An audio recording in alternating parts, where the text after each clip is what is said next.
welcome back to another episode of Creating a Village. Today I'm your host, Millie, here to help nurture the village within you. And today is another special day. I have a special guest with me. If you would please introduce yourself to the public. Hello, public. I am AKiyaa Azula, and I am a spiritual entrepreneur. I do a system called Creation, which helps people to find, fulfill, and monetize their purpose. Some work that I've been doing for the last 15 years. My career as an acupuncturist, I've been doing for close to 40 years.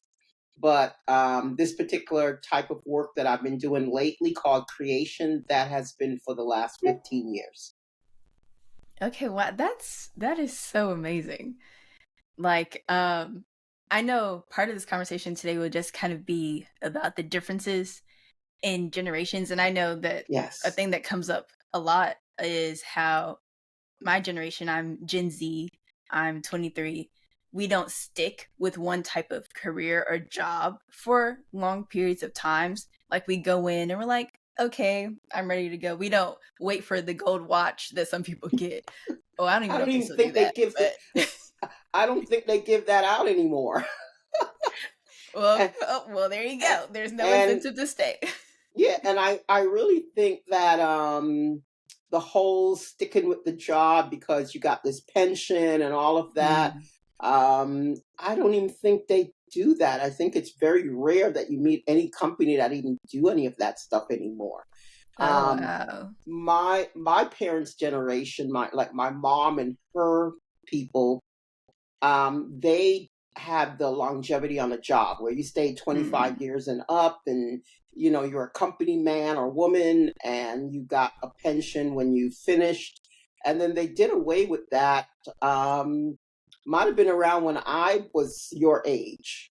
Mm. So they kind of got rid of unions and collective bargaining and all of those types of things. They got rid of Oh, that. wow. So I would say from my age, I'm like the end of boomer, beginning of the Xers. I guess they call them the Gen X. I I'm have no like in idea. that range. Whatever. I think there's like XYZ, right? Yeah. And millennials are the Y. I think that's who the Ys are. Yes, that would make sense. Yeah, but they just call them millennials because I think they came of age in around the year 2000. So I think that's why they Ah. call millennials. But I remember that there was no more of that, being on the job. And then my generation was that generation of the explorers. So, well, we're going to do what makes us happy. Mm-hmm. We started, Yes. the boomers were into being happy, but we were like that generation where we felt entitled to be happy. So it was always this pursuit of what, like, why am I here and what am I here to do? And my life has to have meaning and my work has to have meaning. And, Yeah. so I think that was a very strong mindset in the generation that I was in.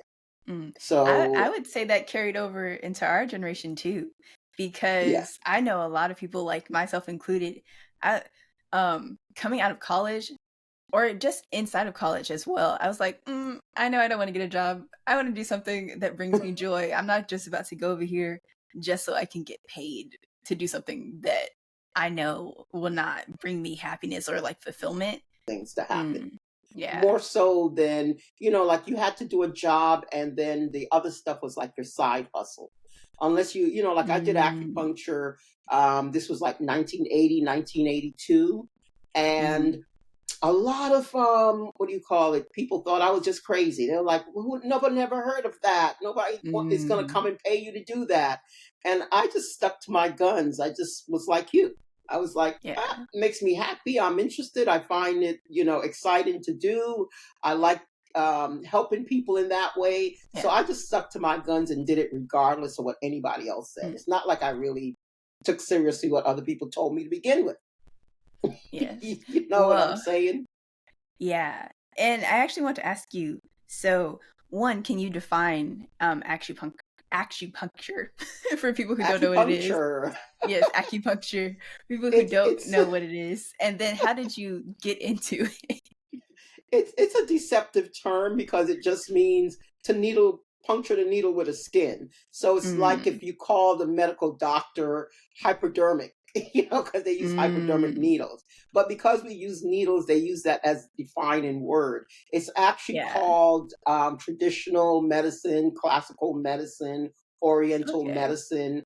That would be the right terminology for it because Okay. it's a medicine that has been around for thousands of years, at least a good 2,500, 3,000 years. So it's been around for a very long time. And I really think the reason why it's been around so long is because it actually works. It Yes. stood the test of time. Yeah.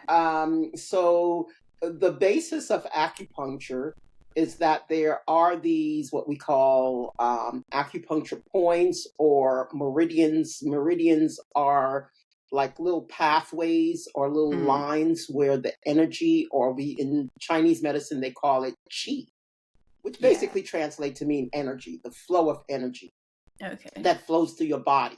So if you think of chi, it's like your vital force. It's like Mm, that force that keeps you alive, that okay, force got in your you. body that animates everything in your body.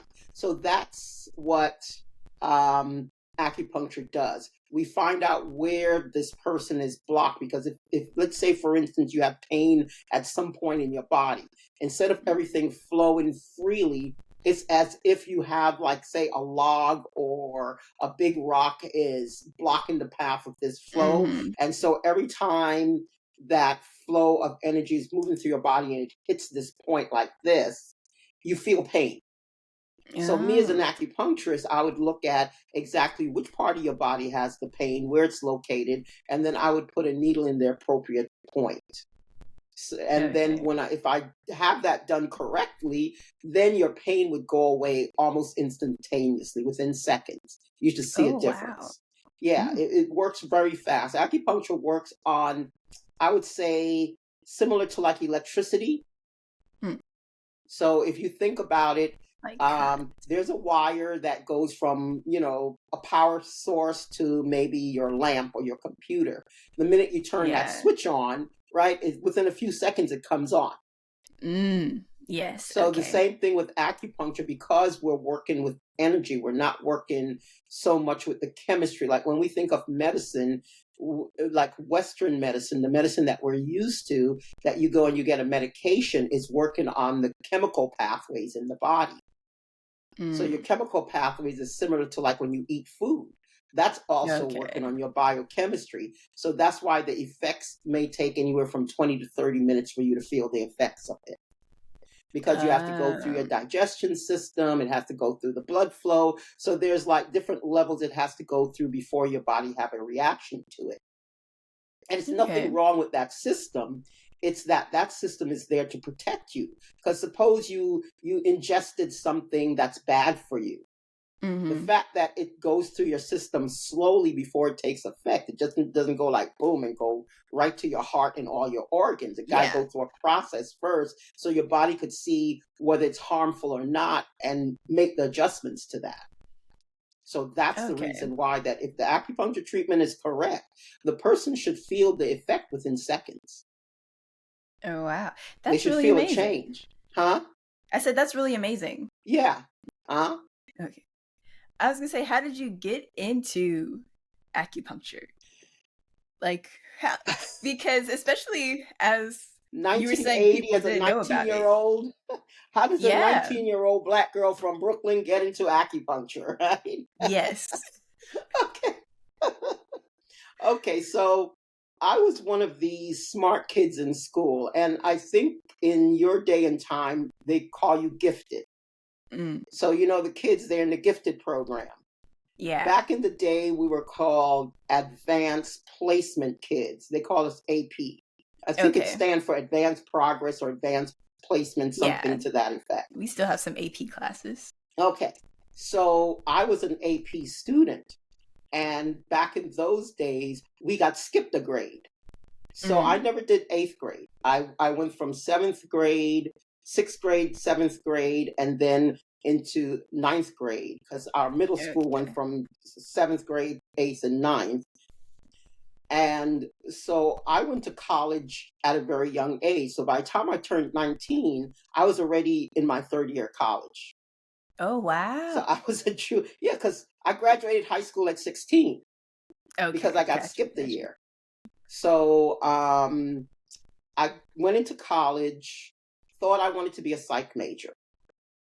The rats was a the rats was a deal killer. You know, there's if you're a psych major, you're doing any kind of lab work, you're gonna have to deal with rats. And I was like, Oh, I went in the lab, saw all the little rats running around in mazes, and they're scurrying around, and people are picking up the rats and doing. So I went from being a psych major to a liberal arts major, which if you go to college, that means really nothing. you, you're just taking a whole bunch of classes. Doesn't it's like amount being to anything. undecided. It's like art history or music history. It's like Okay. there's no jobs involved in those. Ah, You're just wasting your got you. parents' money, probably, right? So I did that, and so I went from psych major to liberal arts major. Got bored with liberal arts, and then I did theater and dance major. Ooh, exciting. Yes, I auditioned. There was a new dance department, and I auditioned. No formal training. I just like to Mm, dance. I could pick up steps very quickly. So I went to their audition and I made it, even though I had no formal training. So now period. I'm in the dance major. So that lasted for about a year and a half, and then I started getting bored being a Mm. dance major. But I'm in my third year of college, and I just major surfed throughout college. Ah, So my dance advisor, she said, "Well, what do you want to do?" And I was like, "Well, I really don't want to dance because it's boring because you do the same routine over and over. I that mean, is that's the life boring. of a dancer. You You do the same routine over. Like those people that are dancing with Beyonce. oh my They're doing the goodness. same dance every night over and over three Well, shows. that's Yeah, true. it's the That's same true. exact routine. But eventually So you get to another one. yeah, but I mean, they're doing that for nearly a year, and they rehearsed it probably 6 months before they got to that. So you're looking at a Yeah. year and a half of doing the same thing every single day. Well, I used to dance too, like when I was younger. I've never thought of it that way, like at all. Yeah, Wow. well, it's fun, but if you're a professional dancer, that's what it's required. Yeah. You just do the same routine. I mean, if you got into a Broadway show and that thing ran for 10 years, you're doing that same number every single day. Mm, Yes. So wow. I was like, this is what the life of a dancer looked like. I'm like, no. Mhm. So I got an A. I was the only student that got an A in this class. It was called kinesiology, which was the Mm. study of the body and movement. So we had Okay. kinesiology for dancers. So, you're a dancer. So if you do like an arabesque, or you do a Mhm. pirouette, or you do some kind of movement like that, and dancers would get injuries in their ankles and their hips and so forth, knees. And Yeah. so the class was to teach dancers how to position their bodies correctly so they could avoid injury. I found that Okay. fascinating. So Yeah. she said, "Well, you were the only one that got an A in the kinesiology class because it's all like, muscles and movement Mhm. and positioning." And I thought that stuff was fascinating. So she said, "Well, maybe you should go into dance therapy." Didn't know Oh. anything about dance therapy, and I am a nerd. And I found out I like what Miriam Swingler said to me. She said, "No, you're very inquisitive. You're not really a nerd. You're very inquisitive." I said, "Well, that's a nice way of putting it. I like that too. Very inquisitive. You're just inquisitive." So I went to the library since I knew nothing about dance therapy, and I got every single book I could find on therapy. So there was dance therapy, music therapy, art therapy, physical therapy. If it said therapy, I just pulled it off the shelf. And I Mhm. went home and I read every book on therapy. The one that I found interesting was the one on physical therapy. I wasn't really interested in physical therapy, but there was one line in the book that said, physical therapists, acupuncture works very well, but physical therapists cannot do acupuncture in the state of New York because it's invasive and they can't puncture the skin. So I was like, Oh, oh, but when I saw the word acupuncture, you ever see those little cartoon and the light bulb goes off above the person, like, bing? And I was like, yes. oh, wow, acupuncture. I had no idea what it was. I was like, I want to do that. I don't know what came over me, but it was like Wow. this something snapped in, and I want to do that. And then the next thought was like, oh God, my mother will never sign the papers to let me go to China. That was my Oh, next thought right after that, because I figured acupuncture is some kind of Chinese thing. You have to go to China to do it. So that was my thought. And about a week later, we used to have food vendors. Now you have food trucks, right? mhm. But Yeah. we had some food trucks, but we used to have food vendors. So these people used to come and they used to set up a table and have food, so when you go between classes, you could grab a snack or something. So that's how it Okay. was set up back Oh, then. that's nice. And there was a fella, Mustafa. He had a table with, like nuts and like cashew and stuff. I'd always stop and grab a Mhm. bag of nuts and something from him. But he had this green flyer and it said acupuncture on it. This is like a week after I read it in the book and say, my mom won't let me go to China. Wow. So there I'm like looking and I pick up this flyer and I was like, acupuncture. Oh my God, I just read about this like a week ago. And within 2 weeks, he was going to have an open house. He opened up a wellness center. He was going to have this open house and he invited an acupuncturist to come by to Wow. speak at this wellness The center that steps we were were doing. It was like aligning. synchronicity. It was like boom, boom, boom, right? And I was like, oh my God. And I was like a kid waiting for Christmas to come. I just had the flyer on my nightstand. I kept looking at the date. I can't wait. I'm going to be there. Make sure I got on the train early so I would be there. And I'm one of the first people at this event. And I knew Mustafa because he sold the nuts and stuff in front of the college. Mhm. So I've known him for a number of years because I'd buy from him. And Mustafa was there, and a few people were there. And this event was held in Harlem. That's where he had a brownstone Okay. that he was going to do this wellness center. So I'm sitting there, and everybody that's coming in looks like us, right? Oh, period. Because I'm looking for Mr. Miyagi to show up. That's Oh my goodness. I'm like, okay. So this event, I get there at 10, the event Yes. doesn't end till 4, the acupuncturist, and then, everybody's looking like me or they're Latino. I'm like, okay, Yeah. where's Mr. Miyagi? Like waiting for this, and You I'm couldn't even fathom that Black people could do this. no, I'm looking, I'm like literally thinking that this little Mr. Miyagi is gonna walk in with some round glasses and a Mandarin robe. That's what was Oh, in wow. my mind. You talk about Yes. stereotyping. That's the image I had in my mind of acupuncturist. He got to look something like this. So, so it's getting towards the end of the day. I'm getting disappointed. I'm like, oh man, Mr. Miyagi's not going to show up. I wasted my time. I'm feeling kind of sad. And then these two brothers walking at the end of the day, they were late because he kept stalling and, he kept Mm. saying, I got a phone call, the acupuncturist's on their way. And when these two brothers walk in, and I'm like looking behind them, still waiting for Mr. Miyagi to show up. Because Oh I'm my like, they goodness. can't be the acupuncturist. You're like, are they the escorts? Yeah, I'm thinking maybe they're his bodyguards. I'm not even fathoming that these two guys could be the acupuncturist. And then they get up there and they're talking, and I'm blown away. So it started out that in New York City, back in like around the 60s, 70s, there was Mhm. an epidemic of heroin. Oh. So, and if, like when I grew up as a kid in New York, you'd see a lot of heroin addicts. And they had the best sense of balance because they fascinated me as a kid. Because they would Mm. always look like this. They would do, I call it the heroin addict lean, and I'm not being culturally inappropriate or making fun of anybody, Yeah. but they'll be like this. And they could lean and lean and lean. You ever see Michael Jackson when he did that Smooth Criminal and he leaned Yes. real and didn't fall?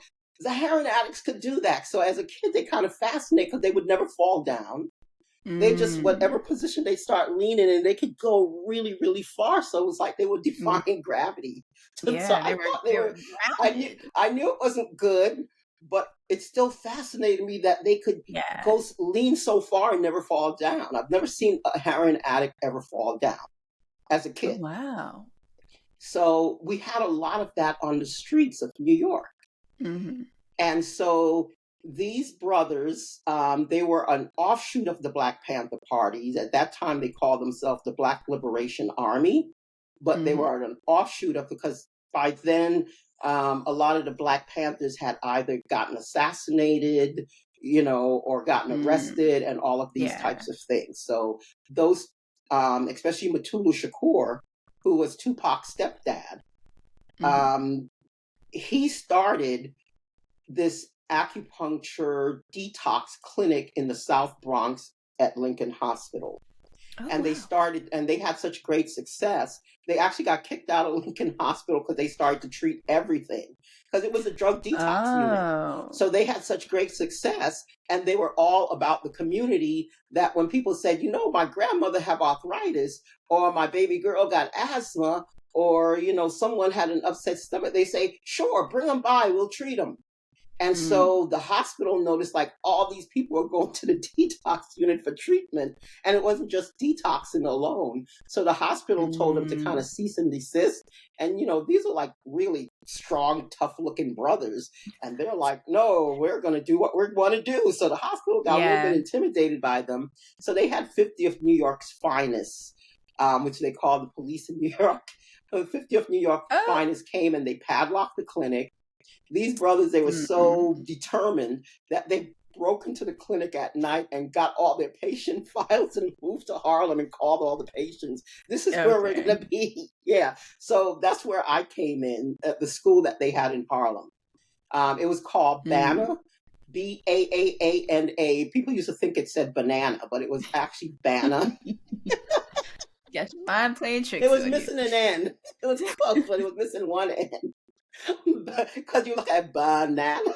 No, it was called BANA. It was the Black Acupuncturist Advisory Association of North America. Okay. That's what the acronym meant.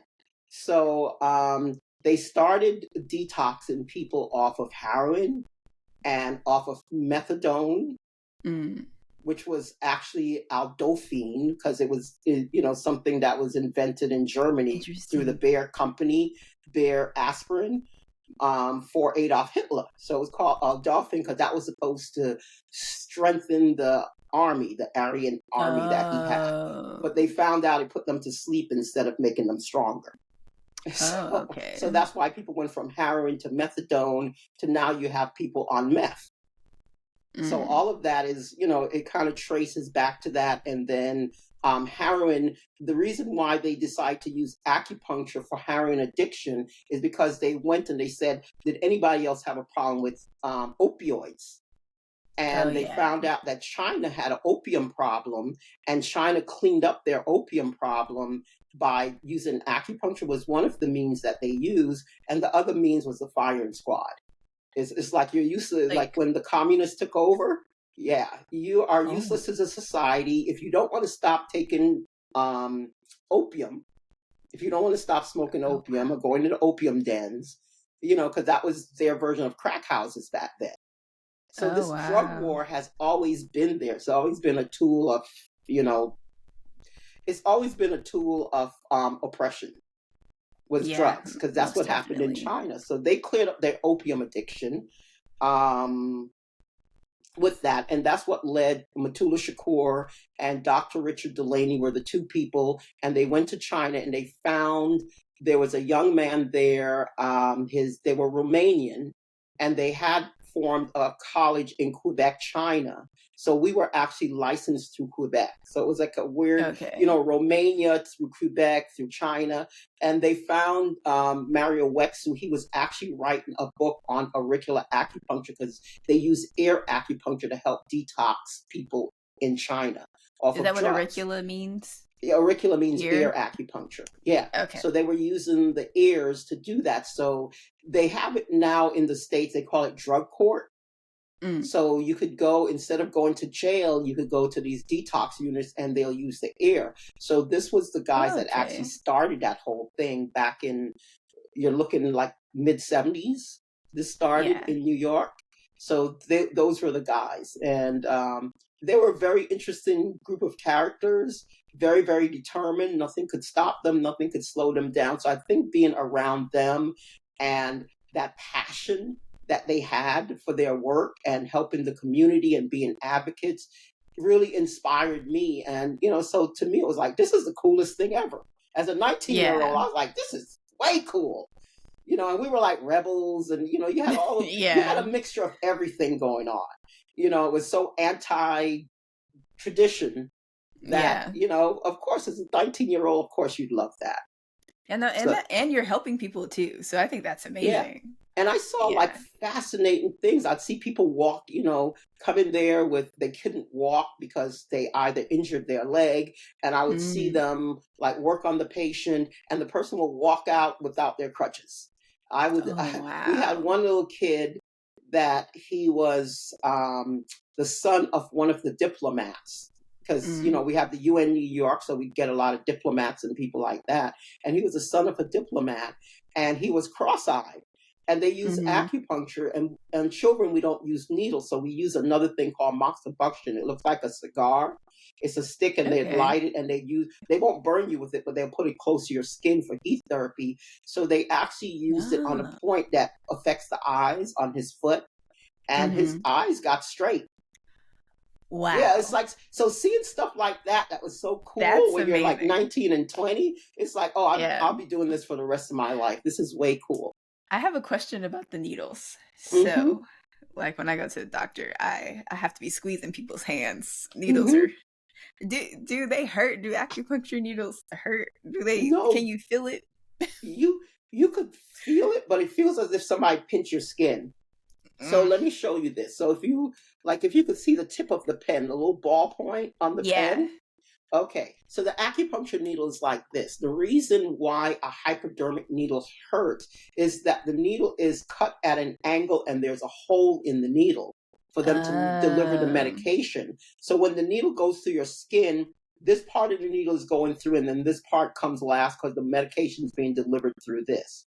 So when it goes through your Oh. skin, it rips your skin. Ooh. So the fact that Sorry. it tears your skin, so that's the part that hurts. Whereas acupuncture is like Oh. taking a ballpoint pen and basically going like this to the skin, so the skin stays intact. So Oh, other than the pressure okay. that you might feel, like a tiny prick, like if somebody just pricked you with a pin and you went like, ah, that's about it. Okay. And most Okay, people, that's good. if you're really good at needling, most people won't even feel when you needle them. Okay. Yeah. I might have to check it out now because I've always Yeah, been no, like it's cool. interested, but also needles Needle scary. phobic. So Yeah. Yeah, but yes. it's just, it goes directly into the skin. It doesn't tear it. And that's the pain that people are feeling Mm, when they go to the doctor, because that's how the medication is being delivered, is through that little hole in the needle. And so when yeah. I was doing that in New York, the key thing was that I had community. I had a community of people that were into natural healing. I had a community of people who were vegetarians or vegans or raw food people, and all of these things. So a lot of the people, or if you were into African history, there were, a community of that. Mm-hmm. So, any of my interests, I could always find a community of people that also had a similar interest. So that support that I had from being in these various communities helped. Versus if you're all there by yourself on this island, it doesn't really work. So I think the fact that Yeah. I had that strengthened. So if I went outside of those communities and people thought I was weird, it didn't really matter to me, because I also Mm-hmm. had this community that thought I was cool. Yeah. So Oh, that's so so because nice. I had that balance, so by the time I did live in places like North Carolina or Florida, or places where people were like, you do what? Is I mean, when the first time I went to Florida and I was doing acupuncture, I had my office, and the first time I heard it, I met a MD. He had an office a few doors down from mine. And one of my friends said, let's take him to lunch. Mm. And so that way, maybe you guys could get to know each other and do a referral business. You refer patients to him and vice versa. So we take him to lunch, and he begins to tell me about the Buddha needles. And I'm like looking at him like, I've never heard of Buddha needles. I've been an acupuncturist for years. Never heard of Buddha needles. I'm like, Buddha needles? And then he says, yeah, yeah. When they make the needles in China, they offer the needles up to Buddha first before they ship them Oh. out. And I'm like looking at him, and like sometimes I'm glad I'm intuitive and I'm glad I listen to that little Mm-hmm. small voice that we hear sometimes. And I heard a voice say to me, don't laugh and don't make any smart aleck remarks. Mm. And I said to him, really just explain it to me a little bit more. Because my thought was like, if they're offering up needles to Buddha, I see you driving a foreign car. Imagine what they did with the car. That would have been my remark. Oh my goodness.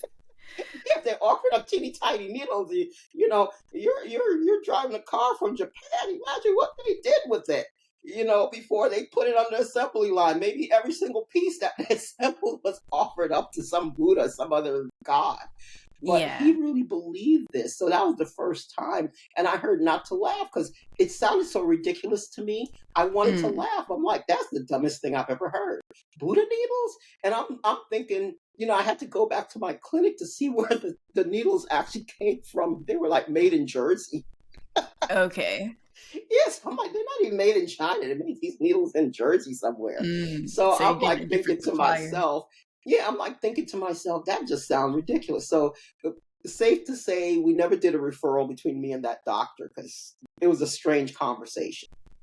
And then Mm. I have a salesman walk into the clinic, and then he starts asking me that, well, when you do acupuncture, his church is against it because it's energy and it's Eastern religion and it has to do with Buddha. And I'm like, I'm not Buddhist.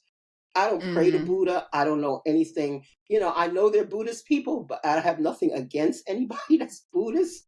I Yeah. believe live and let live, to each his own. That's my philosophy of life. And I'm good with it. But I'm like, why do you think we pray to Buddha? And he said, well, it's a Eastern um, type of medicine, so Buddha's involved. And I said, well, medicine is Greek and Roman, this Western Mm. medicine. So are they praying to Roman and Greek gods when you do medicine? And he says, oh, I see your point. And like, Yeah. yeah, that doesn't even make sense. But the truth is, in medicine, they did pray to Roman and Greek gods because what they call the Oh. Hippocratic Oath, they took it Mm-hmm. out, but it actually said to the god Asclepius, which is the Greek father of Oh. medicine. They prayed to Apollo and Asclepius. So it was part of the Hippocratic Oath that all doctors said. I think they took it out like 1968, 1972, sometime around then. Oh They wow. took it out of the oath. But if you go back and research it, it's in the oath. So Wow. yeah, so maybe that's where they got the whole thing that we're praying to Buddha because it was actually part of the medical oath to pray to the Greek gods. Mm. That's really So interesting. yeah, I would have never known that if I didn't have people asking me like I thought was silly questions. But those silly Mm-hmm. questions led me to say, where in the world are they coming from? And then when I asked them Yeah. about, well, the Greek and the Roman gods, I'm like, that sounded ridiculous to me until I went and, because I'm a researcher, I like to find out Mm-hmm. answers. So I would go back and read up on it. And I said, let me look at this Hippocratic Oath and see it. And they said, yeah, to Apollo and Yeah. Asclepius. Oh wow. Hmm. That's really interesting. I never would have thought that, like in medicine, Neither would especially I. because it's so like science based. But I guess that's more so like now. Um, but okay. Yeah, But you have back. leeches. Oh Bloodletting and leeches yeah, was a big part, and arsenic. So yeah. medicine has come a We long way. yes, definitely have. The medicine that we have today is very, very recent. Yeah, Prior that to is true. that, it wasn't, it was very archaic prior to that. It's what we're dealing with now, I would say is probably around maybe less than 100 years old, the form of medicine we're looking at. Mm, Imaging and all of that just really came about since like the 1920s, and mm, it hasn't been that long, so maybe about 100 years or so. The form of yeah. medicine we're doing is very, very recent. Wow. Sometimes I kind of forget that. Like when I think about my life, I'm so focused on what I've experienced that I forget. Like, oh, just a few hundred years ago, it wasn't like this for, it wouldn't have been like this for me, which is No, really wild. it is. Yeah. Okay. That's really Hmm. amazing. We're gonna have to have another episode. Okay. I'm gonna end it here. So, Yes. is there any advice or any last or parting words that you would like to leave the audience with? Okay. I'm just hearing be you. That's it. Mm, The world needs you. The world's waiting on you. You are the answer to somebody's prayer. Just be you. mm, yes. Oh, I love that. All right. Please let the people know how they can connect with you, how they can find you, get your services. Let the people Okay. So the easiest way to find me, because I don't have one of those little fancy QR things yet, know. you could reach me on IG. It is Azula, Azula Creation, no S, just one word, Azula Creation on IG. On Facebook and YouTube, it is my name, AKiyaa Azula, AKiyaa Azula, on both Facebook and YouTube. So that's as far as I've gotten into the whole social media game. I hope to have some more handles sooner rather than later. But, I'm starting out. I've just built one Yeah. shelf. Next time y'all see me, I'll have a bookcase ready for you. So, but you got to Yes. start somewhere. Okay. Yes, that's definitely, most definitely. Thank you so much for your time today. This was beautiful. I I'm really excited for this episode to come out. Yes, Mhm. yes, yes. Okay. Wow. Thank you everyone so much for listening. I really hope that you learned something today.